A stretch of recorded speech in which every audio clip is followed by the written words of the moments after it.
I will do this and nothing will happen. When people start to tell you nothing will happen, believe them. They are the quickest to tell you to go to court because they know that when you go to that court, you will meet them there.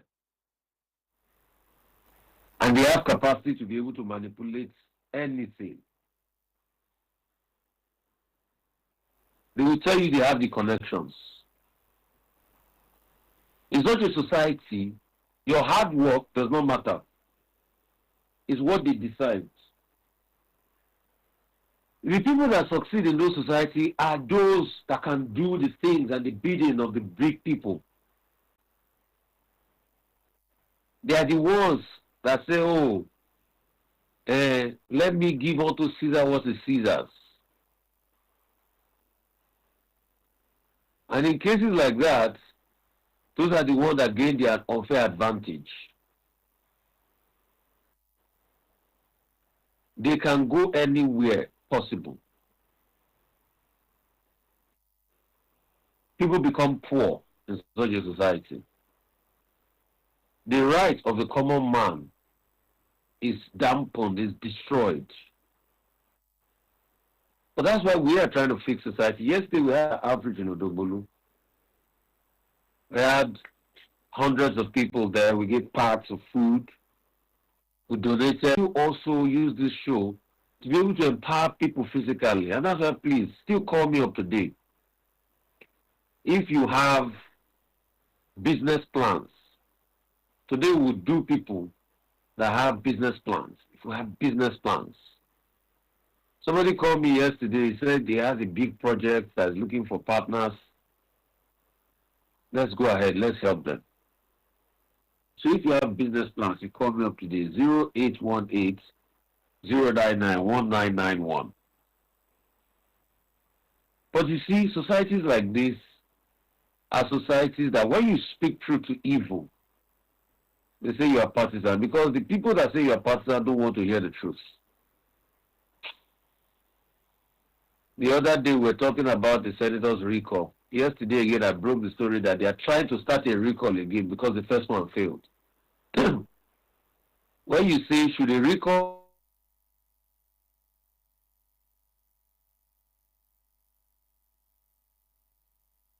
be done, they say you are not speaking truth to power because you're not favoring them. So what happens in societies like that is that people dominate. People that have power and that can use the state resource, they dominate. But they forget that power will not last forever. I tell people the greatest wealth I want, God, is God, give me the capacity to be able to help other people. That's the kind of money I want. To do more. To give more. To build more. I could build a library. I could build a center where people do health outreach. To do more. That's my capacity. I have never said, God, give me power so that I'll be able to show the other person I have power and bring them down. All the platforms I have, like today, I want to give it on to you to be able to sell yourself in business and in productivity, and to speak truth to evil politicians in this country. That's the kind of power I want to have. To set a nation aright.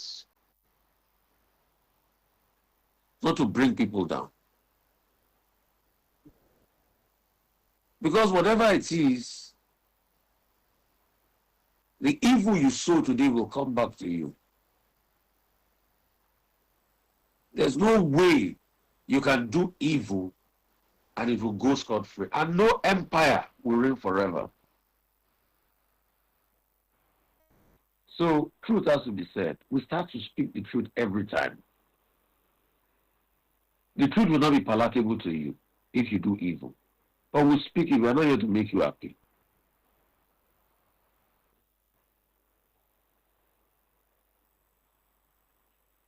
So we need to lift our nation away from the cusp of evil. We need to lift our nation. And this help, this nation lifting, I've been doing for over 10 years on radio. So it's not today. over 10 years ago, we were empowering people. We even empower Nigerians in diaspora when we did Empowerment Series London. We did Empowerment Series Lagos 2015. Because this is our lifestyle. We did tree planting 2010, 2009, 2010. We partner with every project to empower people. Then how do we change that society I'm talking of? A society has become a society of evil like what we have in Nigeria, where people want to silence the truth, where evil reigns supreme because of political gains. The way we can change that society is to speak the truth at all times.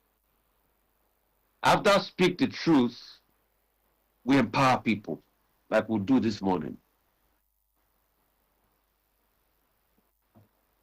And please, yes, there's also something I'm doing. What we're also doing, we're also empowering women that are seeking the face of God for the fruit of the womb.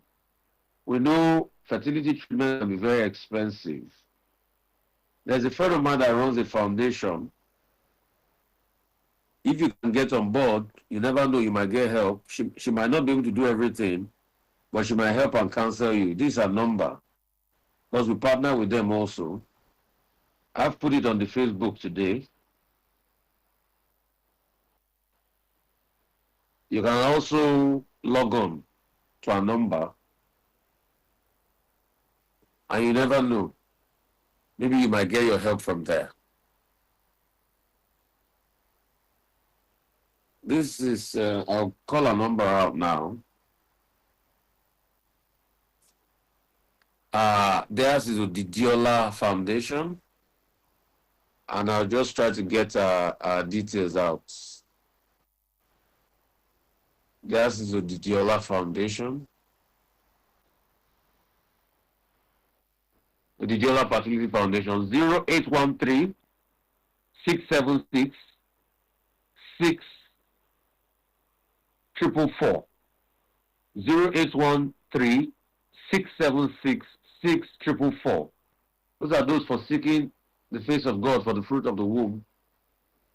You might be able to benefit from that. You never know. Some people have gone there, joined them, and they've gotten help. That's for those seeking the face of the fruit of the womb. But to call me live this morning, 0818 099 1991. 0818 099 1991.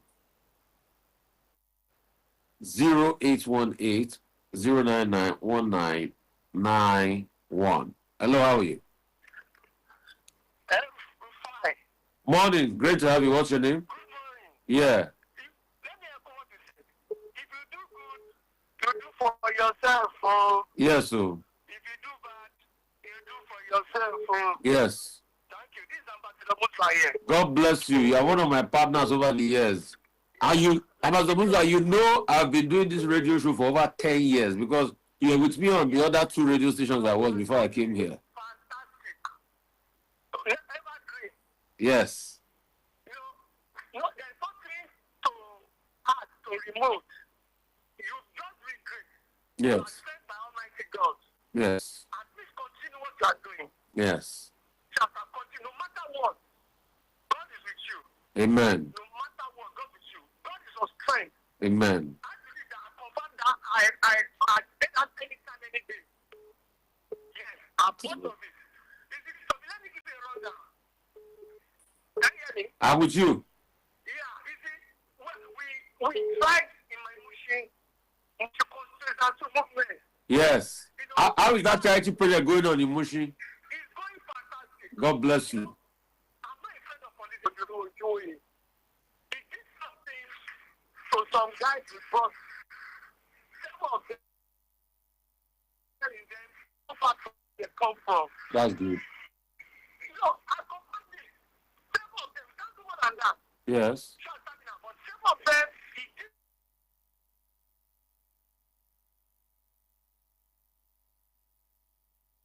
something for them. You see? And there's no development. For that long guy, look at rehabilitate somebody, is a doctor. You see? I'm still appealing to him that those who are into that drug, how to take some out of it. Yes. I'm still working on him. No, no, it's expensive. I thought he can do something to take these boys out of the drug. To do something of them, we're still working on that. So to me, I'm appealing people. Let's learn how to support, to be help to others. Yes. But if we know he can do this, don't sit and take the ball. Don't drop your note there that I want to go about the office. I want to assist people who are into this. I have capacity to bring them out. Even for encouragement. Don't put your name on paper. Don't be there. We contact you. Let's do this. Let's be about it. From his Mm-hmm. Please, let's do something. Just a thing that is motor. Just stop your neck and say that I can help. I'm at the office. Don't be there. We contact you. Thank you. Thank you. Thank you so much. God bless you. Ambassador Musba is somebody that he lost his sight during the June 12 struggle. And he's been still be giving back to community and society. He powers what I call our motion projects, where we talk to people that are doing drugs and all of that. In the course of the week, it's going to be my new year. It's going to be my birthday, and what I always do is give back as much as possible. If you want to celebrate me, I don't believe in self-celebration, but go ahead, give to people on my behalf. That's the best way. We've done about 200 people. Yesterday, we want to do more. My joy will be a day where we have a nation where people are less hungry. That'll be my joy. And also, I've been doing this for over 10 years, even many, many years back, just to sacrifice for people. Because you see, I've come to realize you don't live a life for yourself. And I know this because I'm a child that lost his mom at a tender age. And I've seen that, and I've seen people die in my presence. It's not the first time I'm going to see people die. And that experience never left me because there's just a thin line between life and death. I saw somebody die for the first time at the age of 5, 6. And that never left me. So I know that we must keep giving to humanity because there's nothing in this life. Somebody's talking about I must not. Yes, he lost his sight during the June 12 struggle. Tear gas was, used on the side, but it still helps with talking to people in motion.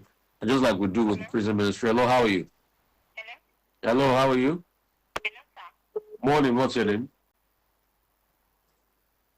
Oh, we lost that. Hello, how are you? Good morning, sir. Morning, what's your name? My name is John. I think I'll be kind of school. Where are you calling from, John? I'm calling from Oseni. Okay, go ahead. Talk to me. Yes, sir. First thing, I want to appreciate the 2 weeks ago I came to your life talked about my story training. I really want to appreciate you. I am very, very grateful. I am very, very grateful. Okay, so you're the one from Peak Montessori. Yes, sir. And we've been able to empower you. That's the good thing. I'm happy about that. As long as I can promote, help, I'm happy. That's all that life is about. And also, sir, I wanted to ask, I'm thinking of a way you would love me to work with 1 million teachers. Because I just feel there's a little I can empower when it comes to the Montessori. Okay. I mean, I will note that, and I will also get some details out as much as possible. I will announce some new things, when 1 million teacher is coming up, and I will note that. I will see how we can all partner together. Now just keep listening to the show. Yeah, thanks, sir. Yeah.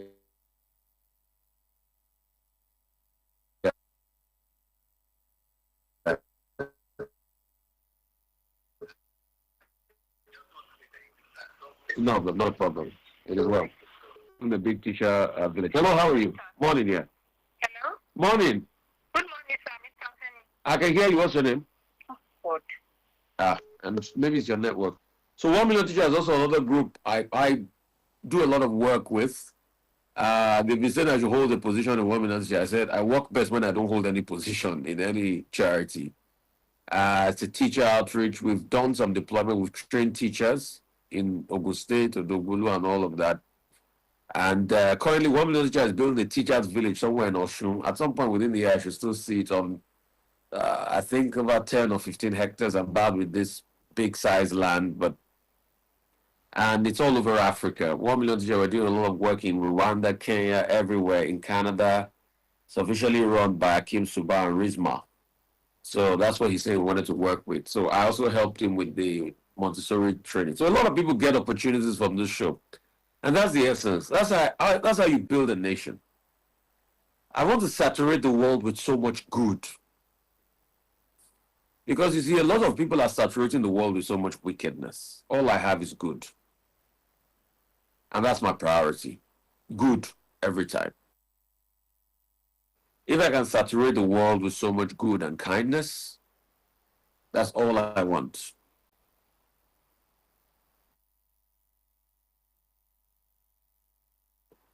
Hello, how are you? Hello, Morning, what's your name? Can you speak up a little louder? I cannot hear you. I can't take it From where? Obviously, something is wrong with your phone line. I think you've been trying to call many times. 0818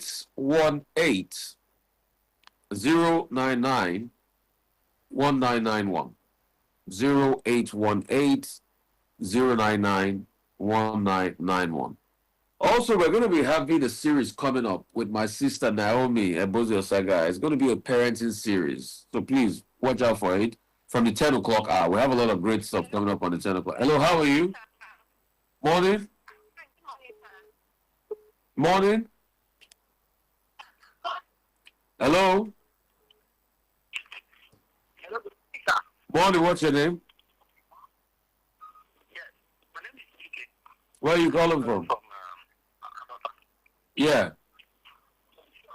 Yes, Rufai, I want to appreciate you for your work.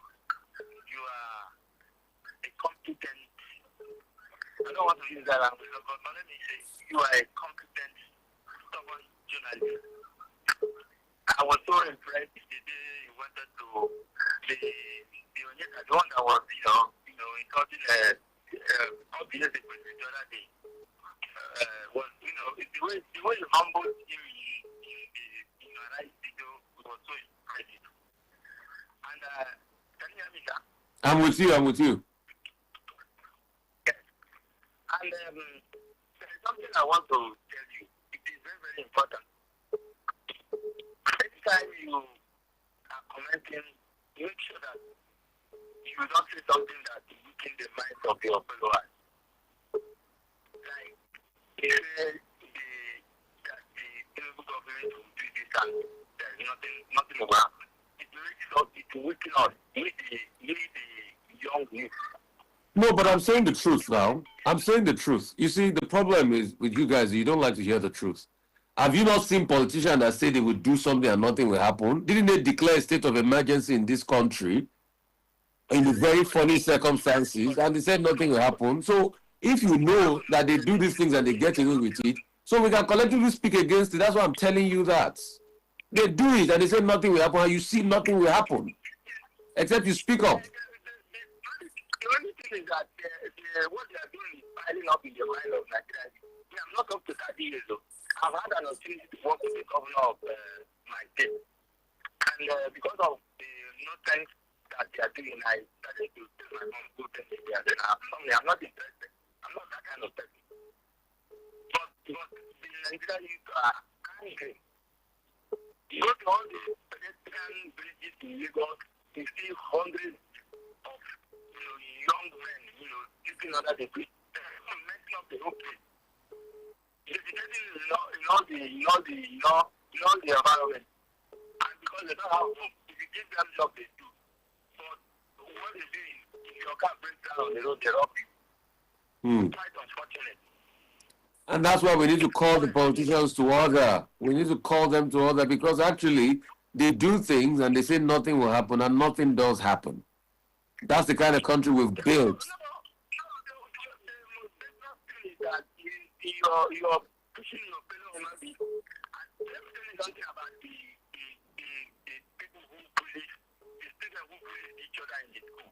The reason why they do that is that they believe that they will do it and nothing will happen. And that's just it. So we need to change our mindset. Let me take other calls, my brother, but I appreciate you. I appreciate you. Thank you. Hello, how are you? Morning, what's your name? I'm Precious. Hi from Ileko. Turn up the volume of your radio set. Go ahead, talk to me. I just want to appreciate you because so far the learn about you empowering from. Thank you. So this is my first time calling in this session. Thank you. I really appreciate you. Thank you. And I just feel I will be one of your beneficiaries today. No wahala. No wahala. If you know anybody as a woman out there that's seeking the face of God for a child, there's a fertility foundation. You can call them up on 0813 676 6444. All right? You can call them on that number. They might be able to benefit. You never know. Thank you. I appreciate you. See, the truth is, I say the way it is. We've got into a society where people will do evil and they'll tell you nothing will happen because they can get away with it because they know that you, the people, do not speak up. That's just it. So once they know that, they take you for granted. And when they take you for granted, you suffer it. Except you start to speak up and ask questions, your life will never become better. Hello, how are you doing? Great Sunday morning to you. Bless you. You're on the air. Hello? Morning. Speak up. What's your name, sir? Yeah, my name is from Obudu. I cannot hear you well, oh. I'm Zacchaeus Femi. Okay, go ahead, Zacchaeus. I'm calling from Obudu. Go ahead. I have a call of helping the linked towards it. And when I actually have the regular listening of your program, and when I had all the words you've been saying, I was touched to just call you and seek how you can assist me, advise me. What's going on with you? Sir? What's wrong with you? Go ahead. Yeah, actually, I'm working. I'm a driver. And what I earn is 70,000. But I'm believing God that God will bless me so that I can give to people around me. But sometimes when I earn my salary after settling my big family and I give to people, I'm left with nothing. And I don't have the power to go back to where I was before because I operate car hire. So I cannot pay my car, then I sold it off. So I actually want to go back so that I can continue the work God has. So you need a car, right? Need to do. Sir? You need a car? Yes, sir. Yes, sir. Give out your number on air. You never know. Somebody might be listening and will help you. Call your number. Is your number 0815 106 7877? So 0815 106 7877. That number needs a car. He wants to do car business, car hire or something. If you're interested, you can call him up and talk to him and make your assessment and try to help him. Thank you. I'm grateful, sir. God bless you. So let's do as much as possible to empower people.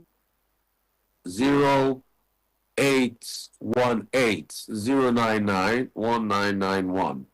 So we're on Facebook, we're on TikTok, we're on Instagram. Yeah, they said I should add TikTok because a lot of the TikTok people were complaining. So Rufai Oseni's page, Oseni Rufai on TikTok for the TikTok people.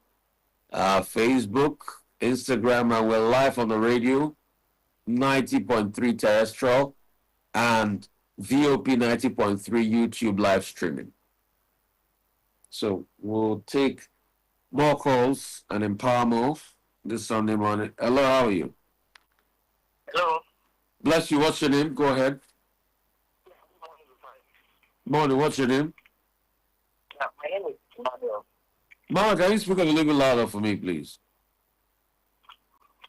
Okay, my name is Emmanuel. Yeah. Yeah. I'm actually one of I've been listening to this program, but then I learned today I heard you talk about those that have collaborated technology. Yes. Yes. You have a business plan or idea? Talk to me about it. Yes, I'm busy not in Nigeria, not in Nigeria, and I'm not in particular. I've been working with one of the non-government organizations, but then the state fire, the responsible for that side, so I've made a effort, and now our phone not working. So, but then my plan is that, they're not fixing a particular but no, there's a lot of harvest fish that is served, and the fish is there. So, because my parents are in Abuja actually, so I intend to get the fish here and then maybe leave it in Abuja and see what I can get for myself and my wife. So you want to do fish business? Yes, and it's very lucrative, because the fish here is much better than I've been in Abuja, I've seen the fish they have here. So I intend to do that. But then, the capital, the capital is always a problem when you take a start. So you want to do fish? What capital do you need for your fish business? Yeah, between 300 to 500,000 naira would be a good start. 300 to 500,000. The person that invests in your business, how much would they get in return? Or at what time would you be able to pay their money back? It depends because currently at this season, the fish is available. When the rainy season, So specifically, what time will you be able to pay their money back if they invest? like in 2 to 3 months.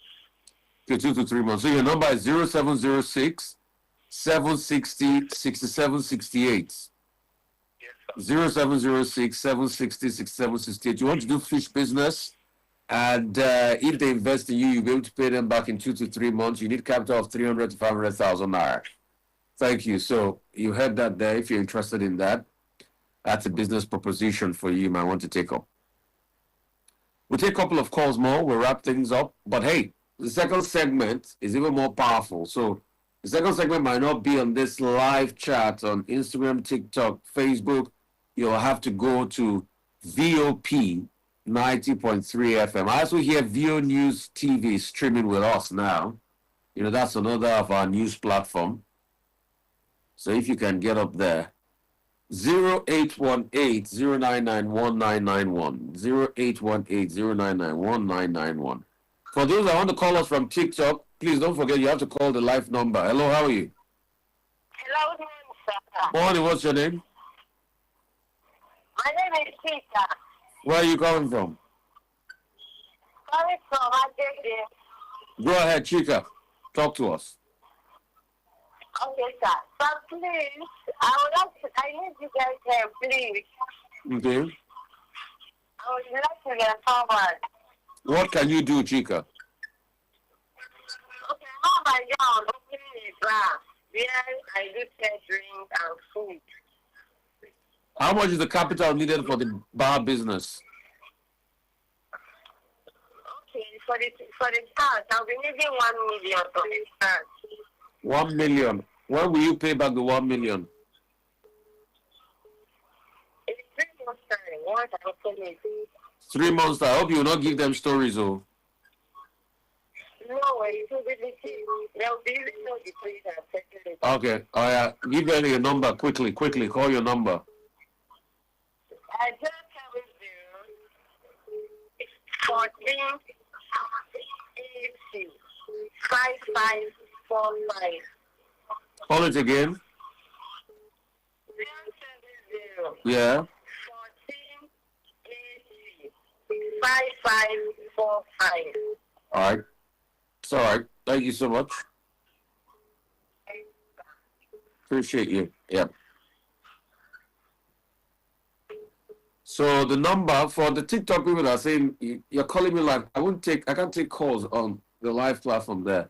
You just call 0818 099 1991. That's the number you should call to get on live with me. 0818 099 1991. That's the number. Hello, how are you? Good morning. Morning, what's your name? Where are you calling from? My name is Rufai. I'm calling from Gonzo. Go ahead, talk to me.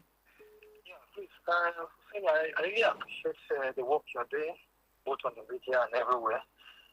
There's actually a blind school owned by federal government. If under the federal ministry of humanitarian affairs and poverty reduction, it's the only blind school owned by federal government. It's pathetic because and the school has been shut down since last year, depriving blind people from going past education to higher skill conditions.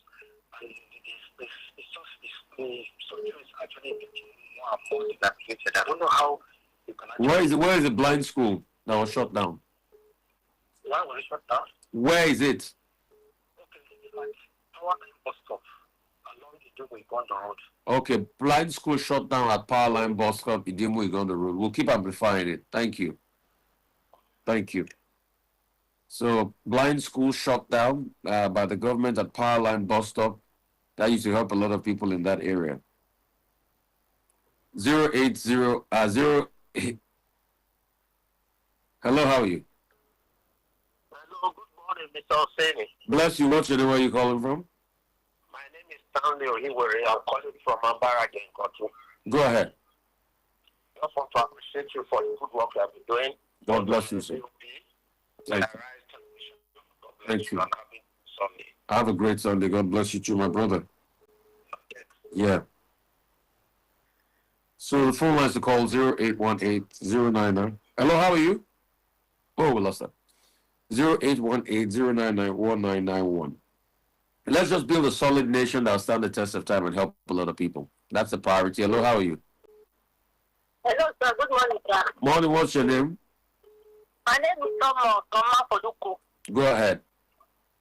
I am a fashion designer, but I don't really, the work I'm doing, but I don't really see the more income. What's my problem is that I don't know whether I can do something that can sponsor me to travel out of the country.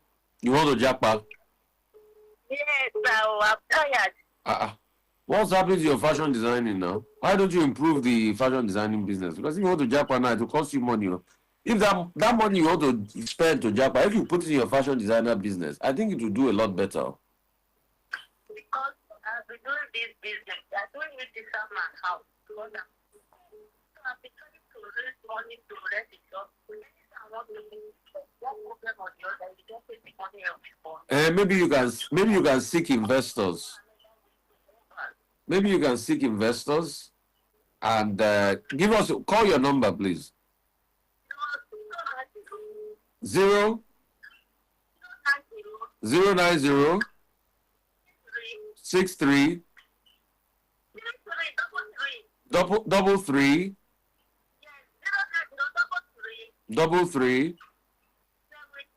17 55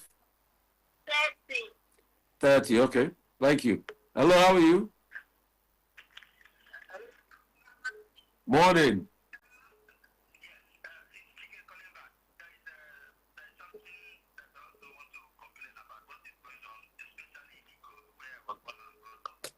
In where? Ikorodu? Cultism in Ikorodu, right? Yeah. What's going on there?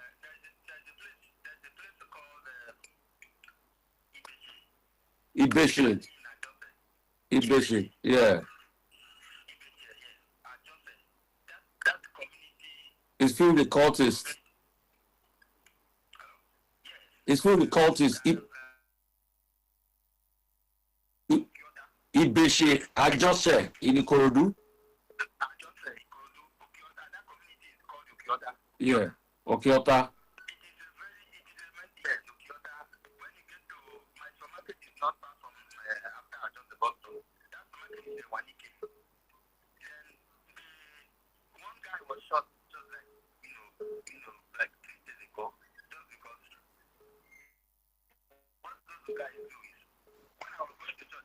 I told them there's one a place that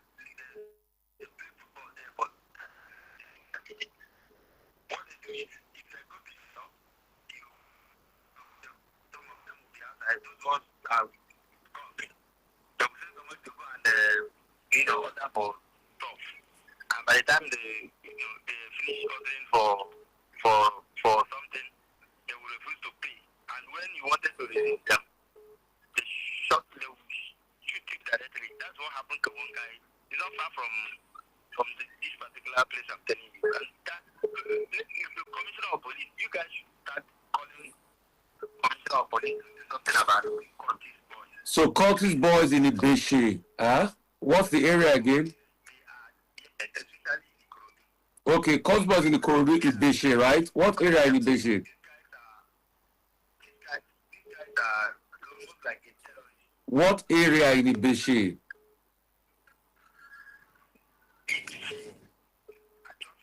Ibeshe, I just said. Okay.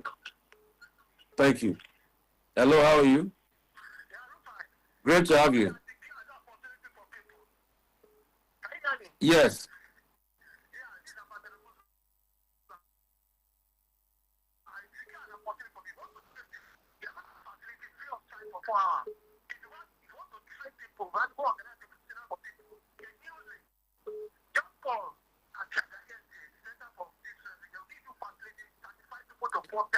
Okay, tell me that area again. Shagari Estate.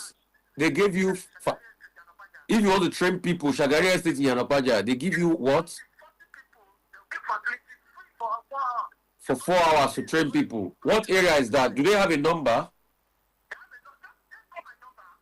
Oh, okay, so call Ambassador Musbau's number on 0803 572 8196. If you want to do a training for people, empowering people, call that number. He'll give you a facility.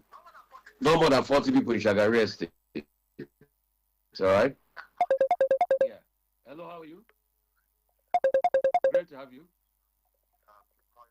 What's your name? Where you calling from? Please speak up a little bit louder.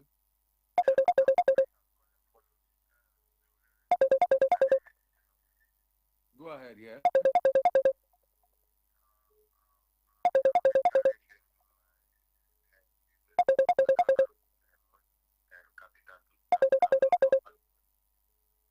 What business do you do?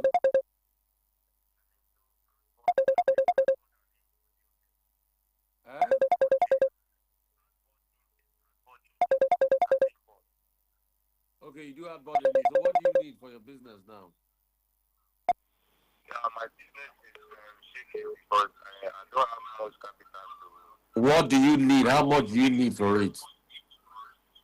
I will need 1.5 and to get it started.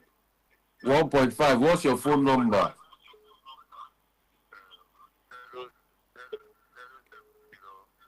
348 Okay. Hello. Morning. What's your name? My name is Anthony. Good to hear from you, sir. I've been trying for very long time, sir. Good to talk to you. Go ahead. Yeah. I'm into shoe making business. You make shoes. Yes, I make shoes. And now I'm financially done. I needed financial to boost my shoe work. How much do you need? And are you going to pay back the money or not? Yes, I will pay back the money. Of course, I will pay back the money if I to get how much it can. Okay, call your number out. Okay, my number is 080. Yeah. 244. Yeah. 510. Yeah. Call it again. 080. Yeah. 244. Yeah. 51035. Okay. Okay. Thank you. Thank you. Hello. Yeah, hello, sir. What's your name? Good morning, Dr. Sunday. My name is Johan. Calling from the KJ. Go ahead. Sorry, my farming. I started off farming 2 years ago. So I had serious issues. My younger brother was kidnapped on his way to Lagos to get agrochemicals for me. Sorry about that. It's fine, thank God. As you know about that released after I was kidnapped? Was he released after I was kidnapped?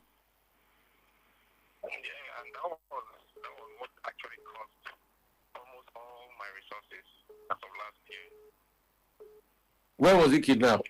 Where? Where was your younger brother kidnapped? In Aliete, that is what is local government in Benue. Benue. And you went to do farming. Yes, sir.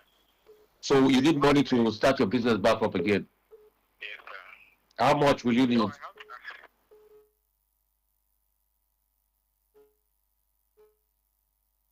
I need like 2.5. 2.5 million. What do you farm? What do you plant? I farm maize, melon, and benedict. Okay, maize and melon. 2.5. Call your number quickly. 081 Eh? 08149 Yeah. 6771 Yeah. 99. Okay. Call it again. 081 Yeah. 49 Yeah. 6771 Yeah. 99. Yeah. Okay. Thank you. Thank you, sir. Hello.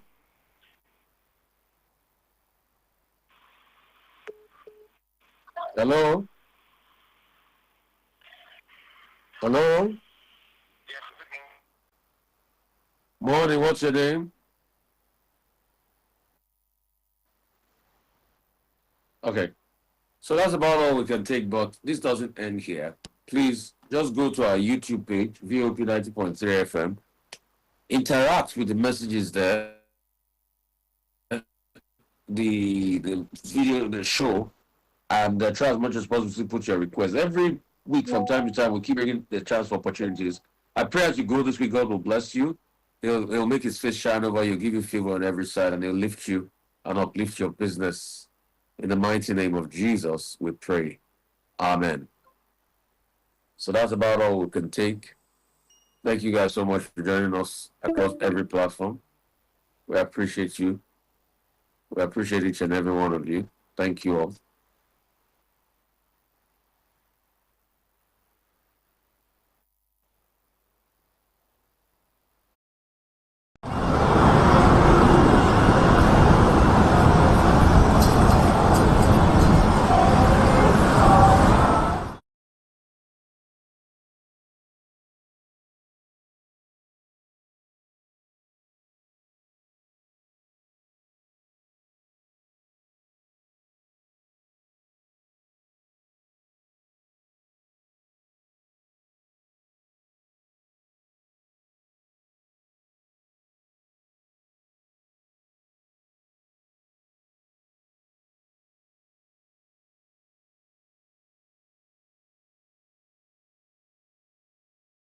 Great. So, for those who have not read, Yeah. for those who have not read Nigerians, the self-organizing people, just like it's to a quick summary of what the book is about.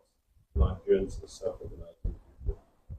Okay, so Nigerian self-organizing people was born out of the fact that we just wanted to tell beautiful stories about what great people were doing in Nigeria. So me, Andrew Nevin, Umar Nevin, Sheyak Badano, and Cameron, we just all came together and we said, okay, let's write this book. What we wanted to celebrate excellence across board, because we discovered that what is really holding Nigeria together is the ingenuity of the people. It's not about the leadership. It's not about the leadership fails many times. But look at stories like that of 1 million teachers, which I've told every single time. You know, because I was part of the beginning of 1 million teachers, where in a hotel, we were ideating for spelling bee competition. And when that didn't fall to pass, we now started 1 million teachers, and it's become successful. We wrote this book just to be able to tell amazing tale about great things happening in Nigeria. Me, Andrew, Omar, Sheyi, and Peter, you know, we came together because we wanted to tell amazing. And like I was saying, 1 million teachers. Akim Suba, we're just ideating that night in a hotel room. Prior to then, I had done some work with Akin Suba in Osho State, and we had done some very good work, you know, on the Osho Youth Empowerment Scheme, Okmoimo, and all of that. So, and you know, we had done some work. I had done some media aspect of our work. Phillips Consulting, I'd done most of the consulting work, and we just felt, why can't we take this thing to the next level? Akin used to have a spelling bee competition that was running. It was very big in Osho. And he had a very interesting story. I taught in a school. He had a school called Tiny Tots, you know, and he set up that school because he didn't see a school that could give the quality standard of education that his children needed. So it was that same ideation that pushed him. And that night we were ideating on bringing back the spelling bee. Then a couple of months after I come, we could have stumbled on this thing called 1 million teachers. Today, 1 million teachers is so big. Akim has got a piece of land where he's going to build one of the first teachers' village in Nigeria. So it's not just got partnership with governments of nations. We're going to have infrastructure on ground. Teachers' village, wild ecosystem. Lots of teachers are on the 1 million teachers platform. Emir Sanusi has gotten on board with us. See the impact on the lives of people. I have also gotten on board such to the extent that a couple of teachers in my village benefited from it in Odogbolu. So you can see with just that thing we ideated in a hotel room, it has now become 1 million global teachers now. And these are the stories we wanted to tell. I mean, look at the story of Afe Babalola, the university, the health system there, you know, how much he had done, you know, for humanity and all of that. That's another good story worth telling. Look at the independent power plant set up, you know, within camp and all of that. I mean, these are many other stories that we just try to tell there. We need to tell people that yes, we believe in possibility and these things are possible, and it's just how deep we can look at these things and create results where, you know, everything looks bleak.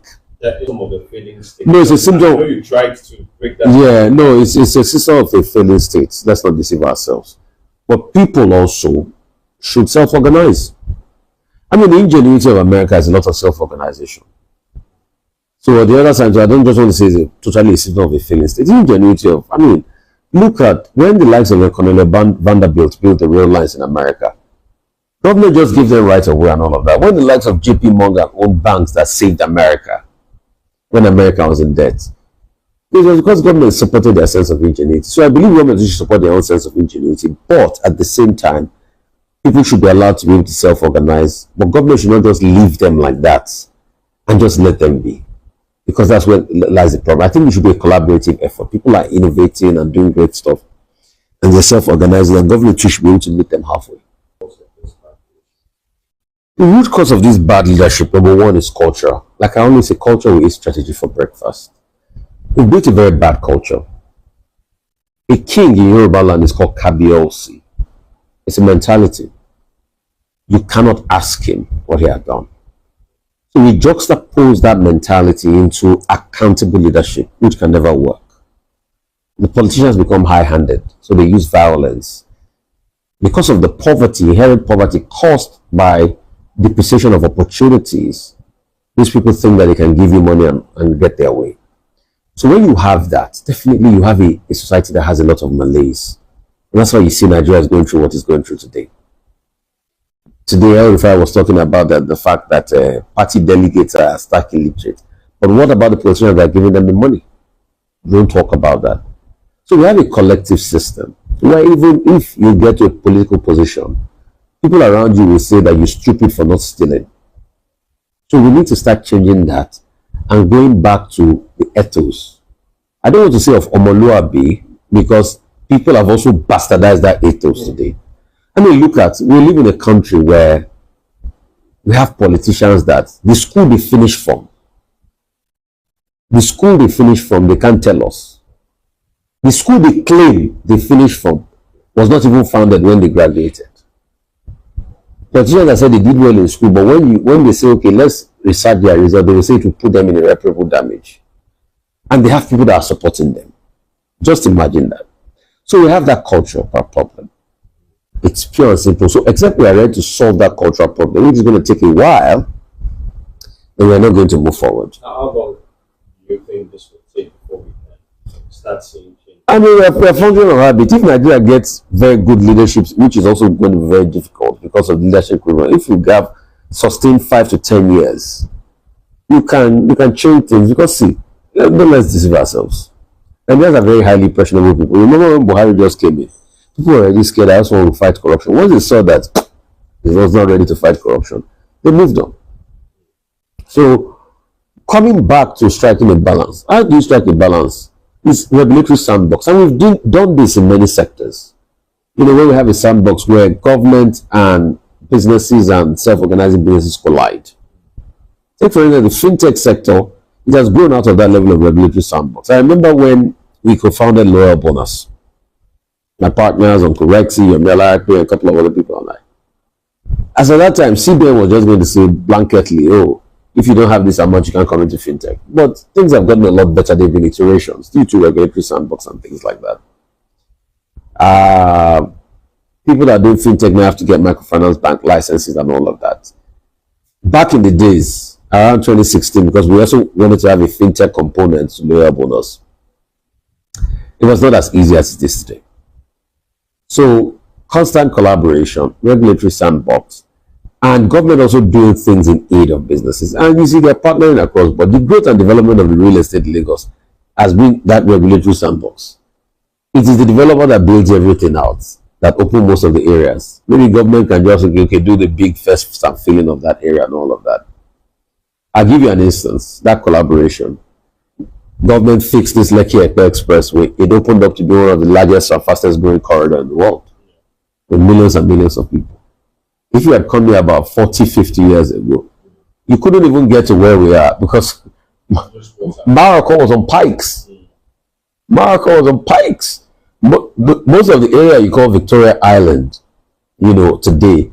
In fact, at some point, if you go and check all those legally areas, they're called Victoria Island Extension. Victoria Island ended around the Mount Bello area at that time.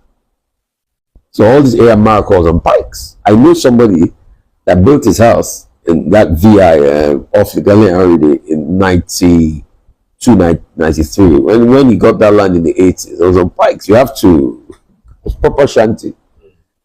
But some feeling came, development came, opened up the area. So you can also see most of this collaboration. Government should be in aid of free enterprise, not stifling free enterprise. That's why I see a lot of people kicked against this tax bill. Yeah. But you should also be careful when you wrap up taxes for businesses that are not making anything.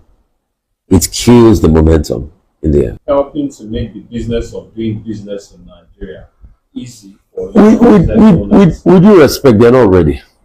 They've not even grappled with the understanding of it. Yeah, they've tried to do something, but I don't see that readiness. You said they've tried to do something, but you don't see that readiness. And I'll tell you why. The things they have done has just been on the surface. If you really want to show you are ready, you go deep. Cost of doing business is a malaise as we speak today. You are devaluing the economy. Business can't compete. Look at in the media sector. To get a radio station to get 5-10 million naira a month to pay your bills is hell on earth. People that are running media are just a labor of love. It's a difficult place to be. Look at, since the time the telecoms company have been looking for tariff increases, they just granted now it's just even 50%. How well will that 50% go when you have had inflation that has also, because we forget inflation is a tax on the poor and businesses. Inflation has also degraded the standard of living. Lots of your MTN, I hope you know they have commercial paper dollar loans. Just imagine they are earning in naira, they are paying dollar loans.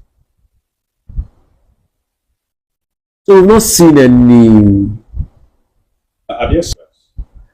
The state of play of the economy, bring down inflation. February will make it 1 year they've been raising rates. You know what it means when you raise rates? To go to the bank to get a loan now, it's 30% for you. Interest rate is about 26%, but bank will add all their own charges to it. I know a pharmaceutical company that's pretty much shut down, and this was one of our partners in some of our outreaches. They provide malaria drugs. They can hardly provide malaria drugs these days. So government has to do something first about the interest rate. That's why I said they show signs, but they are not ready. Something has to do about the interest rate. We have seen that the interest rates rises has not brought down the problem of inflation.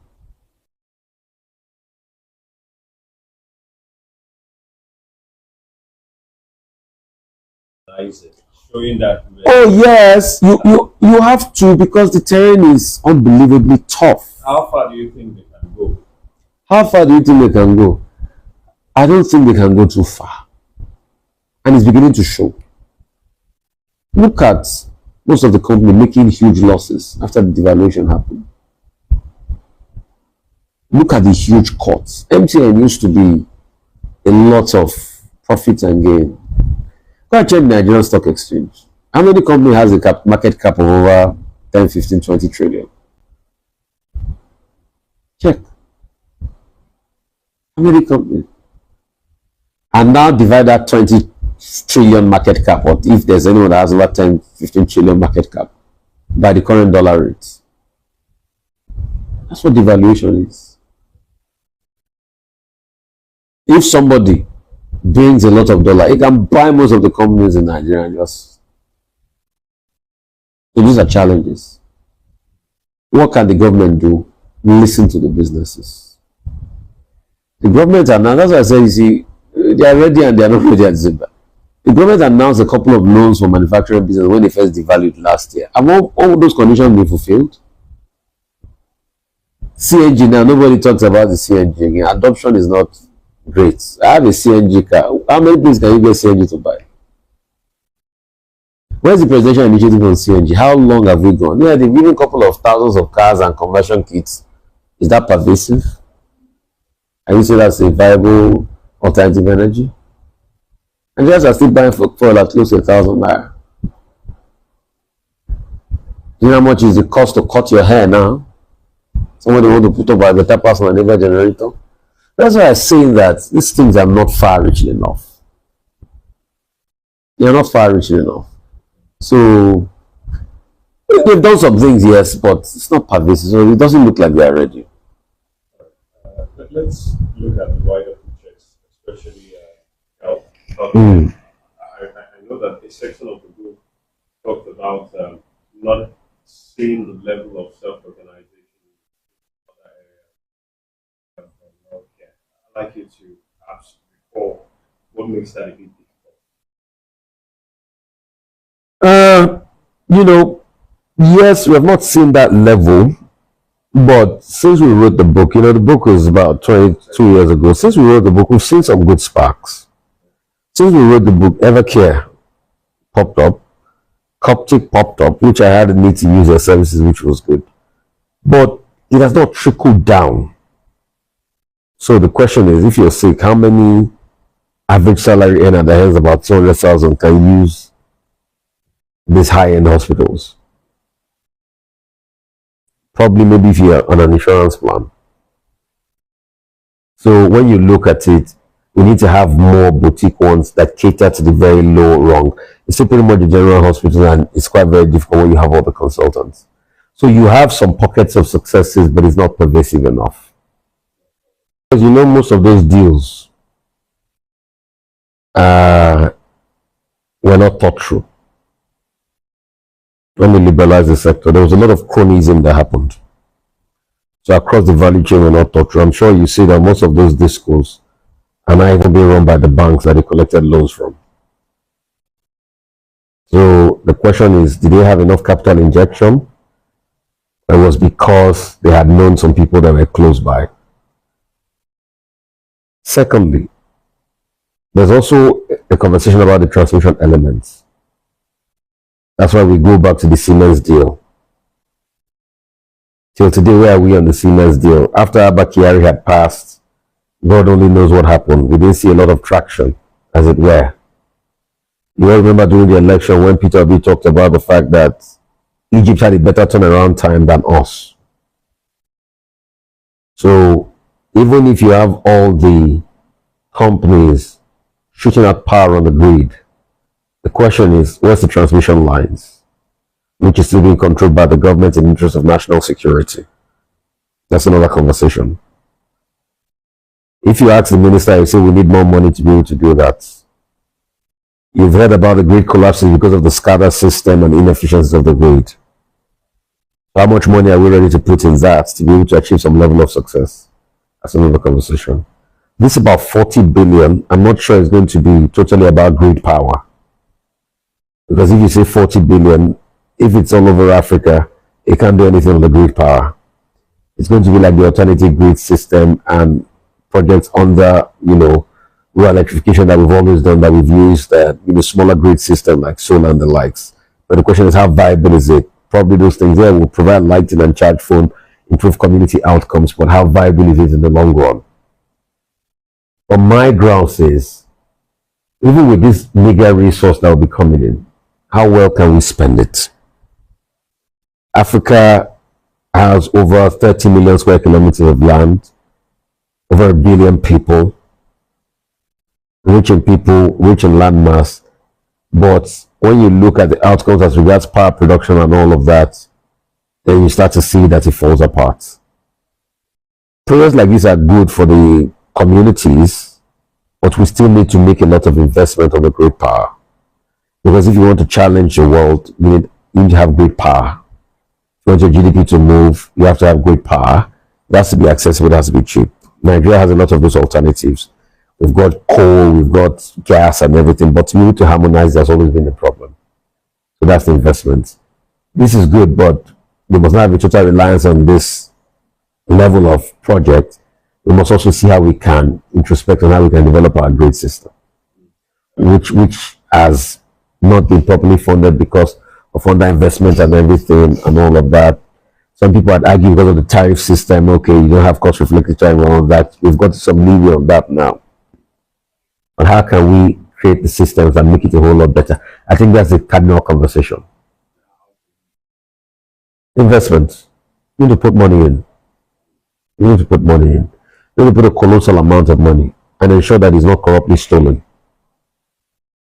And there needs to be accountability. If the Siemens deal had gone, by this year, this projection, we should have been hitting close to availability and allowance for about 20,000 on the grid. But where are we today? Nowhere as regards that.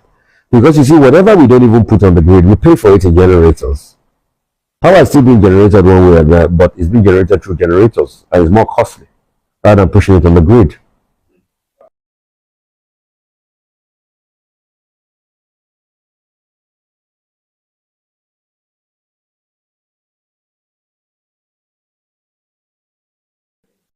So definitely it's a big danger. And I talk about accountability because I know what I'm saying. I mean, remember the last power minister. You saw how it went. The allegations of corruption. But to date, you wonder why can't we accelerate things? The UFCC very selective in their approach. It's now obvious. That was always the fear that it's going to be used as a tool against political opponents. It's now obvious. The fight is now against advanced fee fraud boys, which is good, but also the people that have power. Also, most importantly, I think the part you should have added is the judiciary. It takes very winding, long sessions in court cases. You don't get anything in the end. And justice delayed is justice denied. There's a big backlog in the judiciary and a couple of other things like that. The judges are stretched out and all of that. So it's like a cultural conspiring of some sort to ensure that accountability is not done. And that's why we can't move on as a nation.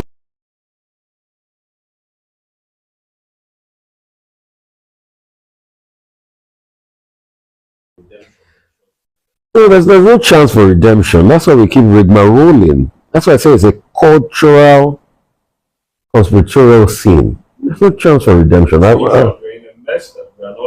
It's not a redeemable mess. Look at where we've been hovering about this mess. Over 40 years. Even more, even since the days of independence. It's not during independence, when people say Nigeria was good back in the days, you had the case of lawmakers that were stealing lots of money and finance minister that grew so rich that today his family is still fighting about his wealth. So when we talk about the solutions, we're merely paying lip service. We'll talk about the solutions, but if the people are ready to listen. So there's a big conditionality. But you see, the corrupt class is enjoying all of this mess going on. So they're not ready to listen. They feed off the corruption in the system. They feed off the budget cycle not working the way it ought to work. They pad budgets. So we can talk about this later that if we don't have behavioral change and accountability change, we're not going to go anywhere. But everybody, what are you even saying? Look at the EFCC itself. The boss of the EFCC says, I know my people are corrupt. And it's that same people he sends out every. Did you hear the story of an EFCC person that was put in a place to go and count money or something, exhibit money? That stole $30,000. Have they found him? Have they found him till date? So there's a level of madness and malaise everywhere. The people, the followers themselves. Oh, those ones don't know any better because they've been dividing along the lines of tribalism, lack of education, not very clear direct thinking. So it's just a very warped case. Except we start to have that behavioral change and all that accountability. This nation is great. But my fear is it might never reach its potential unless we rise up. And with this crop of politicians, it will never reach its potential. And this crop of followers, except there's a new orientation, a new mindset without greed. You don't put the blame on the entirety of followers. I put it on the ecosystem. Like I said culture. Culture pervades every class. Culture will eat strategy for breakfast. Culture that affects the leadership. Culture that affects the family. Go and talk to a 6-year-old. I want to be a politician because of what is in it for me. So once people have the mindset that they're not going there to serve, they're going there to steal, then you can never have accountability. You can never have success.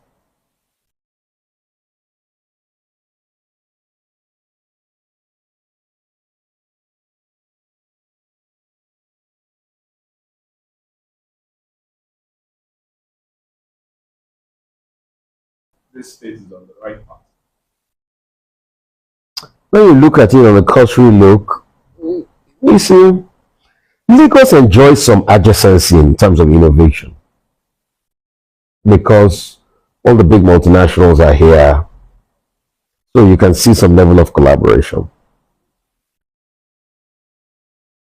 You would expect more in a couple of states of the southeast, southwest, but it's not that pervasive. Lagos is just because of the adjacency. I mean, any state that is put in the position of Lagos will do well. And I think there are other states that have not joined similar. They could do more. I give you an instance. Akwa Ibom could do a whole lot more. Akwa Ibom too has that adjacency. They've got big oil industry in Eket. Mobil is there. But it's not at the rate at which you'll have wanted it to grow. But Lagos definitely will have something I call the unfair advantage. There's no how. There's no how. On the federal front, yes, we've tried to do that self-organizing collaboration at some point. You remember when government was giving tax breaks to companies for them to do infrastructure? That's the mentality of some sort, at least, so that you know that they did infrastructure and all of that. We can see more of that. But it's not as rapid as we want it to be.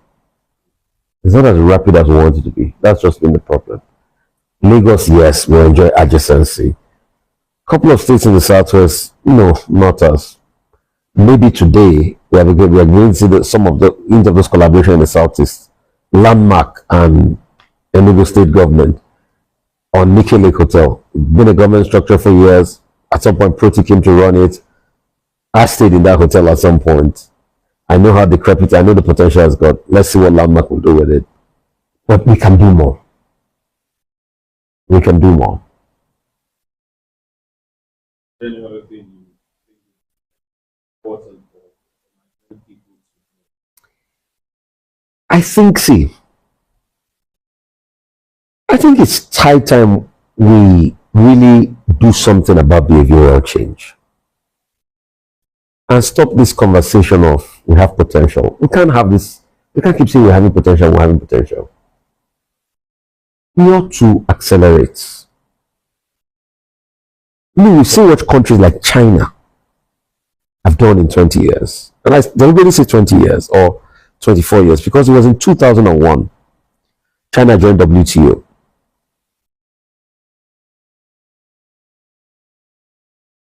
After Mao passed, the revolution pretty much started in the 80s, but I will peg it from 2001. When are we going to hit that potential? When are we going to have that level of leadership that will say, okay, let's think forward. Let's grow the size of the economy. 8 years ago, the projection after they rebased the economy of Nigeria, the projection was if we had consistently done that 6% growth, by now we should be inching towards doubling the size of our GDP, which should easily be $1 trillion economy today. But we've gone back to 199 billion. So maybe now when they rebase the economy and the numbers come out end of January into February, maybe we can inch close to where we used to be before. As of 2014. It's time for us to get the work done. And that's why we need leaders. This present crop of political class I don't see, except if you have an outlier. We need leaders that can come and revolutionize the thinking. Real leaders. And that's why 2007 elections will matter the most. But I don't see 2007 elections changing anything. Why? Because most of the things that would herald the selection process, like INEC fixing its processes, like making beavers justiciable, making IRF justiciable and other things, we are not seeing it. So I don't think anything magic will happen. At this point, that projection is exciting. I can't lie to you. That's a grim picture. No, it's a grim. You see, I can't lie to you. And from studying things, I can't lie to you. It's just been that cyclical of grim picture. You have some that will push, then all the growth prospect that I've achieved will be destroyed by some funny dude. Personally, you're frustrated. Are you talking to me? Are you not frustrated? Everybody's frustrated because you see so much potential. See, if we were growing at that 6%, by now we should be close. Because see, it said that if you grow, I think I don't know how the analogy. If you grow 8% in 10 years, you double your GDP. If you grow 6% in 13 years, you double your GDP. And now we should be close to topping over $1 trillion economy. But look at us today. After devaluation, GDP is 199 billion. From the biggest economy in Africa to number 4, number 5. And you don't expect me to be frustrated. And it's just clueless leadership. When you look at the rigmarole road Buhari took us through. Took a country that was growing and everything, destroyed it. At first, for the first 6 months, there was idleness. No, he didn't give us any minister. You just imagine yourself that part. So when the inflation came, when the recession, it was do-it-yourself recession. The leader, I said, I want this, I want this, I must. You don't think that Buhari himself was perhaps frustrated? That's why I didn't give you ministers for the. See. Well, recently you said he feels much better now. No. But why did he come out to run? Why did he come out to run? That's why all the things he's been saying recently, it's just been laughable. If you feel Nigerians are difficult to answer, why did you come out to run? You would have just left the country alone. It was not by force. Because you came out, no worthy leadership. For the first 6 months, you were sworn in May 23, 2015. For the first 6 months, you couldn't even bring in ministers. You didn't show any attempt of working. 2016 inflation, the economy went south. Recession caught up with us. They decided to blame oil prices. Things are getting so bad. Even when the Russo-Ukrainian war started, the oil prices went up. We topped over $100 per barrel. What did we do with the money? Everybody was fitting facts. At first, his spokesperson said they were clearing the Augean stable. To date, from the administration now, they are now clearing their own Augean stable, humanitarian ministry and all of that. This addition of they were clearing the Augean stable, they are still clearing their own Augean stable. I'm not going to stand in defense of the former president, but there are those who would also argue that what do you need ministers for? Just keep the permanent secretaries, directors, the matching orders. Anyway, just like how Tinubu has not given us ambassadors in over 18 months, but you know, in international affairs, there are some things that Charge d'Affaires cannot do. And it's showing. In terms of Nigeria internationally, there are some things Charge d'Affaires, there are some things the government of the nation will not have a conversation with anybody except for the ambassadorial level. Is it not showing? If you say, what do you mean is a good permanent sec? Didn't it show? Was there a sense of direction? They finally got ministers. Was there a sense of direction? In a race, once you have a false start, there's over 10% chance that you might not come first in that race. You don't tell young people to. No, they have to sit back and make their country work. Yeah, but if they're equally frustrated, turn their frustration to action. You don't flee. The country you are going to is not people that built it. The America you are fleeing to is Trump not sending people back, illegal migrants.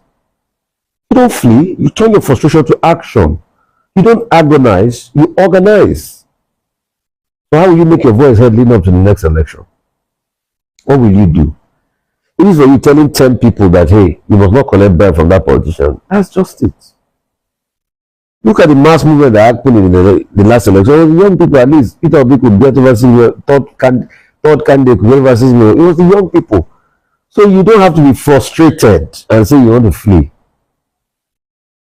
Because that's always the option. It's a jaded mindset.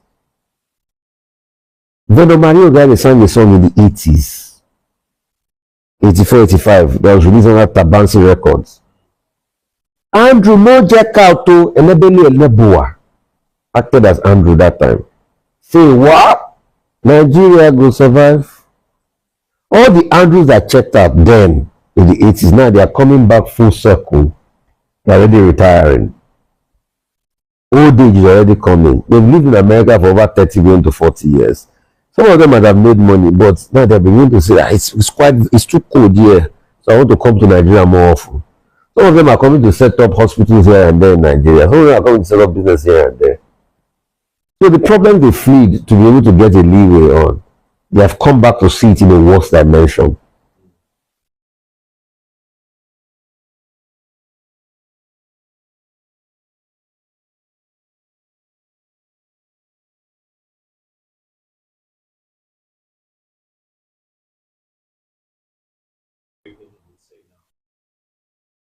Chinua Achebe will tell you will respond to you with the title of his last book that he wrote before he died. He will tell you there was a country.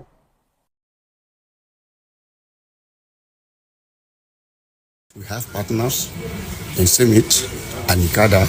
These are So what has now happened since that government took over gas wheat production in Nigeria?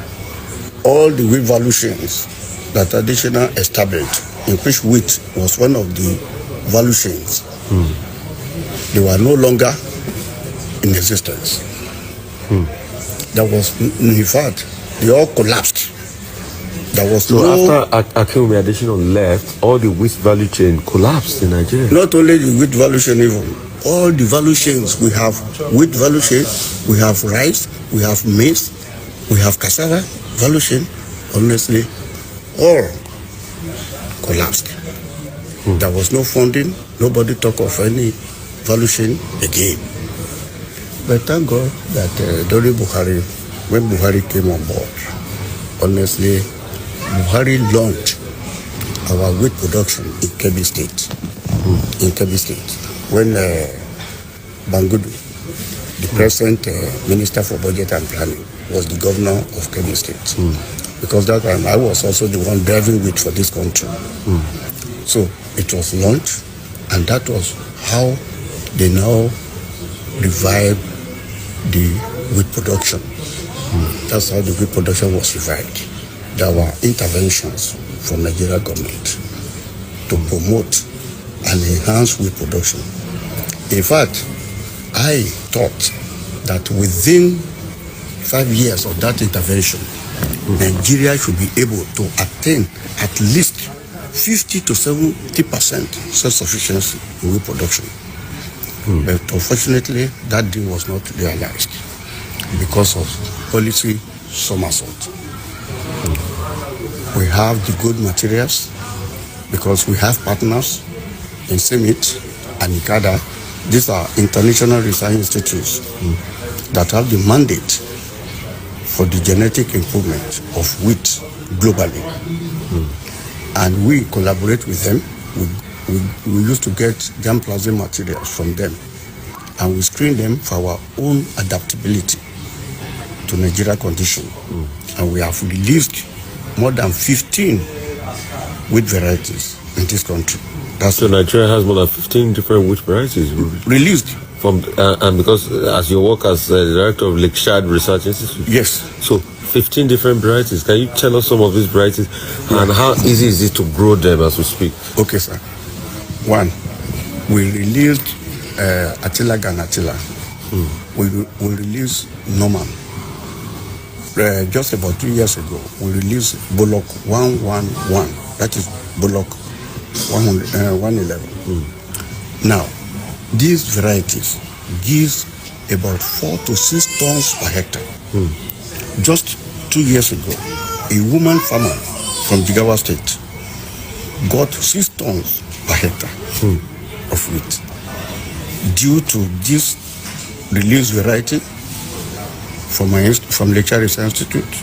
As I said, these varieties are heat-tolerant materials that does well in our own environment. Then apart from normal, we also have rain-fed wheat varieties. You see, Nigeria is so blessed. We can grow wheat throughout the year. We have the irrigated wheat. These two varieties and other varieties I mentioned to you, they are irrigated wheat varieties. We also have varieties that we have released under rain-fed conditions. Now, where do you grow this wheat under rain-fed condition? We have some highlands in Nigeria. We have Gembu in Mabla Plateau, in Taraba State. We have Obudu in Cross River State. Then we also have Jos, Plateau State. These three highlands are what we exploit for rain-fed wheat production. Now, the question you ask, why is it that we have not been able to sustain the productivity of wheat in Nigeria? Now, one, I told you, I told you of policy somersault.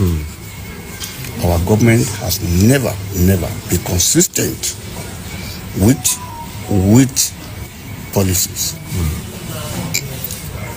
Secondly, with due apology, some of our leaders did not show enough political will to drive with self-sufficiency in this country. During SADC project, which was actually funded by AFDB, 22 countries in Africa participated in that project. Ethiopia, Sudan, and Nigeria were the three hubs for this project. Ethiopia is wheat sustainable now? Ethiopia is self-sufficient in wheat production. They are also exporting wheat. Ethiopia started to export wheat. Ethiopia is exporting wheat. And we were on the same pedestal before during SADC project. Nigeria, Sudan, and Ethiopia. Sudan has reached more than 60% self-sufficiency in wheat production. Nigeria, less than 10%. Less than 10% because of policy somersault, because of lack of enough political will. Political will. When National Wheat Farmers Field Day is being organized in Ethiopia, you see their president attending the field day. If the president is there, who are you as a governor that will not be there? But in our own country, I'm telling you, it was only the time of President Buhari that he came to Kebbi. Then during the time of additional, that he came and witnessed our National Wheat Farmers Field Day in Kadawa. But with all the interventions that we have had in Nigeria, that will have made us to be self-sufficient in wheat production, honestly, we have so many challenges. How much wheat does Nigeria still import as we speak today? What do we lose in foreign exchange to importing wheat? Our national wheat consumption, wheat consumption in Nigeria is about 6 million tons. 6 million tons. Our production declined about 3 years ago to 150,000 metric tons.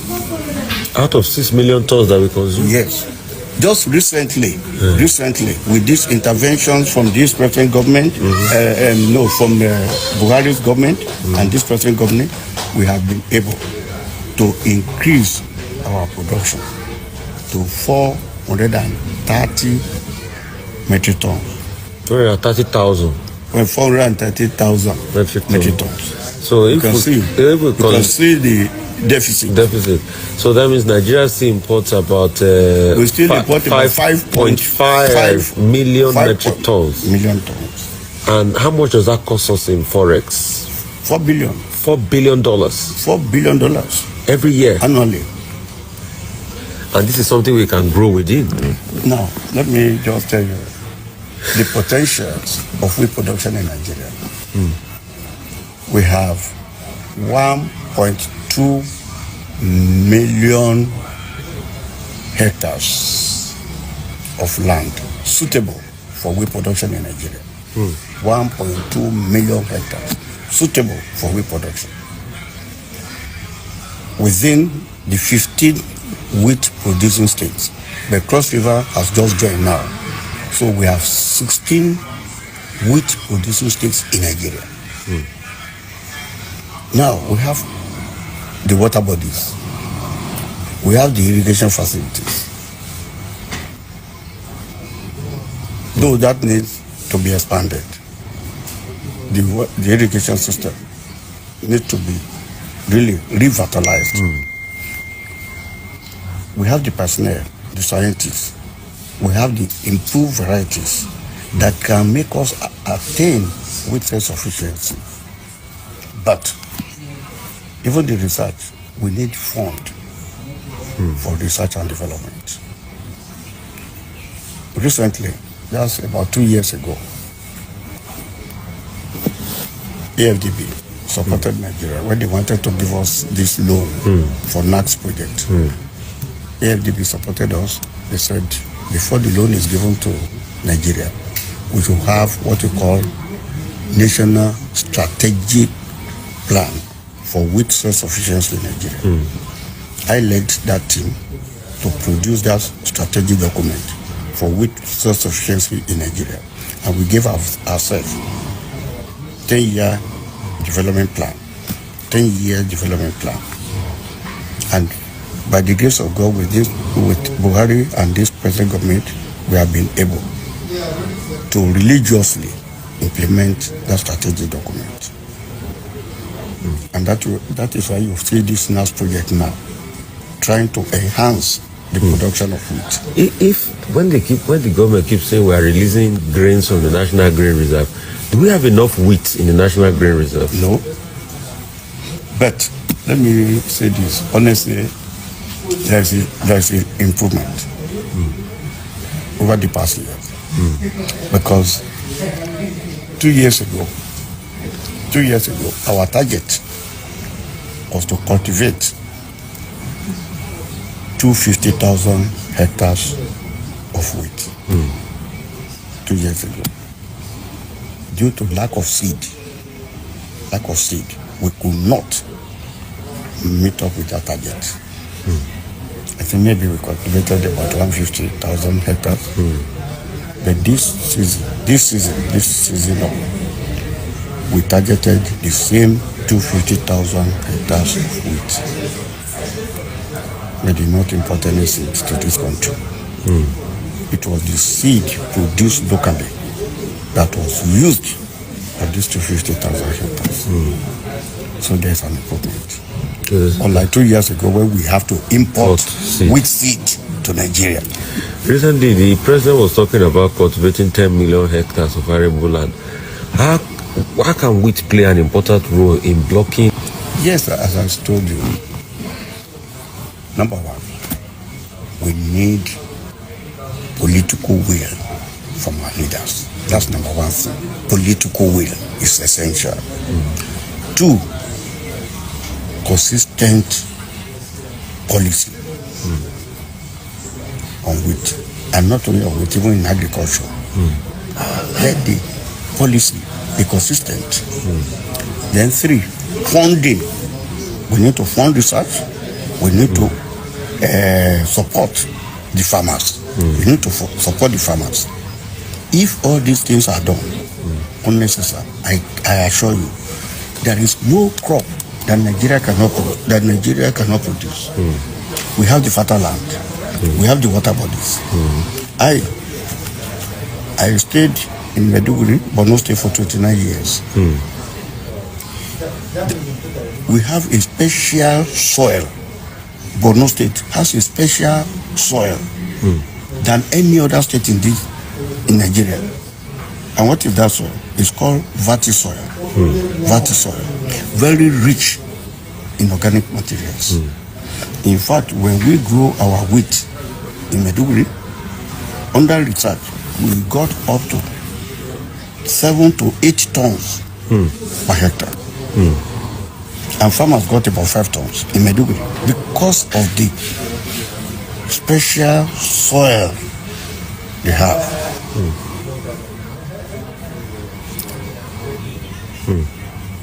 So it is very possible for wheat. Okay, so tell me about this your wheat farmers week that is coming up. What day is it going to be held? The field day and other programs. Actually, there are several players in the wheat value chain.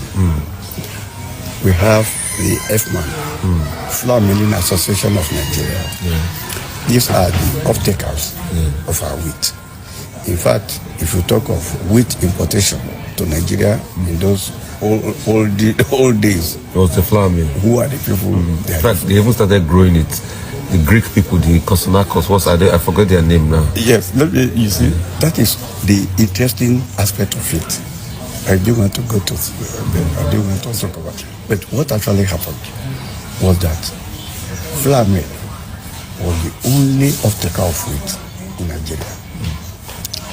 And in those olden days, they were not off-taking our local wheat. They said our wheat was inferior to imported wheat. That's why they were not buying Nigerian wheat. They were importing. Until when we were able to break that barrier. And how did we break it? I was in the off lecture then. I gave flour mill 5 different varieties, 100 kg, for them to test. Then we collaborate with Firo. We gave them materials also. Let Firo also test this wheat, Nigeria wheat. They tested it from their laboratory. The mill has tested it. Another good thing, CBN now invited all of us, all the players in the wheat value chain to CBN to come and discuss the challenges of wheat and the quality of Nigeria wheat.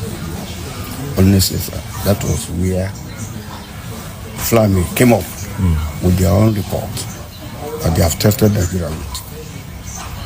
Nigeria wheat has better quality of protein than imported wheat. The only snag or the only challenge they mentioned was that the gluten content of our Nigeria wheat was lower that they put it. And then they asked me the question. I said, yes. That is a plus to our Nigerian wheat. Because if the gluten content in wheat is high, there is a disease called celiac disease. Celiac disease that can lead to high blood pressure and whatever thing. I said that gluten, if it's a high content, it will cause that disease. Makes you bloat. Yes, thank you, sir. So they say, okay, fine. So our wheat is okay. But because what is the importance of that gluten? It's the gluten that makes the bread to rise. Right. You know? So if you see bread that is flattened, the gluten content is very low. Which is a good thing. Yes, which is a good thing. So now they said, okay, that's it. But we can still help the flour mill to make sure that their bread rise. And how do we do that? We increase the urea fertilizer we apply. To the crop. We increase it. But to the level that it will not be carcinogenic to humans. So we did that.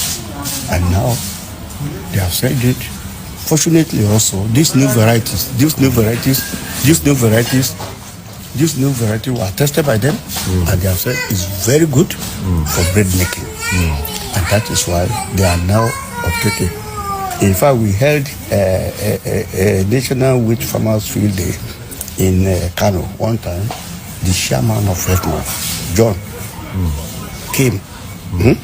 And that's where he made the pronouncement that all the wheat produced locally in Nigeria will be offtaken by the farmer. Until today, They have taken it. So we don't have, there is already market for wheat production. And fortunately, let me tell you, there is no crop that attracts more profit than wheat. Just about a month ago, 100 kg of wheat was sold for 160,000 naira. One bag of wheat. About last month, it declined to 130,000. Can you imagine?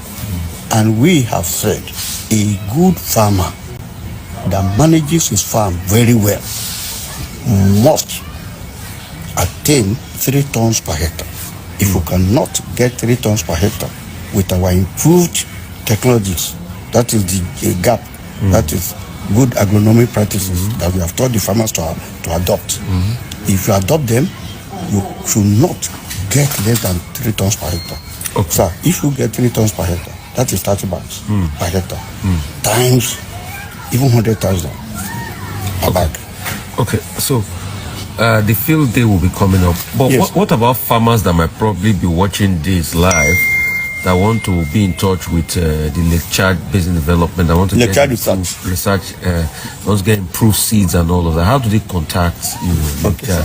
And also maybe many Nigerians that might want to donate some of the research work that have been done by Lake Chad. How do they contact Lake Chad Research Development? Okay. And where is it based? It's based in Lake Chad is Maiduguri. Lake Chad Research Institute. Okay. That is the institute that has the national mandate for the genetic improvement of wheat, millet, and barley in Nigeria. Now, for the field day you mentioned, I said we have partners. FMAN is organizing green. There are 2 types of field day we organize. There's a green wheat field day. Green, when the crop is still very green on the field. It has not attained physiological maturity. It will be so beautiful when you go to the field, you see it. Then the second one is when the wheat has matured. It has matured. You will see it very brownish, like a cream color. Yes. That's how the wheat will be when it has matured. So we also have a field day. Then the one for FMAN, the green field day is now on the 18th of this month. Okay. 18th of this month. I'll give you your number. I'll invite you. 18th of this month. They are doing the green wheat That's field. 18th of February. Where is it going to be done? Jigawa. Jigawa State. In Ringin local government Ringin local area. government. Yeah. Okay. Then the brown one, we have not fixed it yet, Okay. because AFDB that is sponsoring or funding the NAS project, they have to play a role. Yeah. They must come, and so we have not fixed the date for that one for now. Then for Lake Chad, Lake Chad Research Institute is based in Maiduguri, Borno State. The headquarters is there, and then we have branches, we have stations. In all the wheat producing states, Lake Chad has stations there. You can contact Lake Chad. We have our website. There's a website for Lake Chad Research Institute. We have our email, but the present executive director now is Professor Kabiru. Professor Kabiru is the ED of Lake Chad Research Institute. But if anybody wants to make contact with Lake Chad, you can Google. You see Lake Chad Research Institute, or you just Google wheat production in Nigeria. You see Lake Chad Research Institute. You see myself. You see other people. That is how to contact them. Then, how do we have one-on-one discussion with our farmers? As I mentioned to you, Extension programs? yeah, we have our extension department in the ministry, in the institute.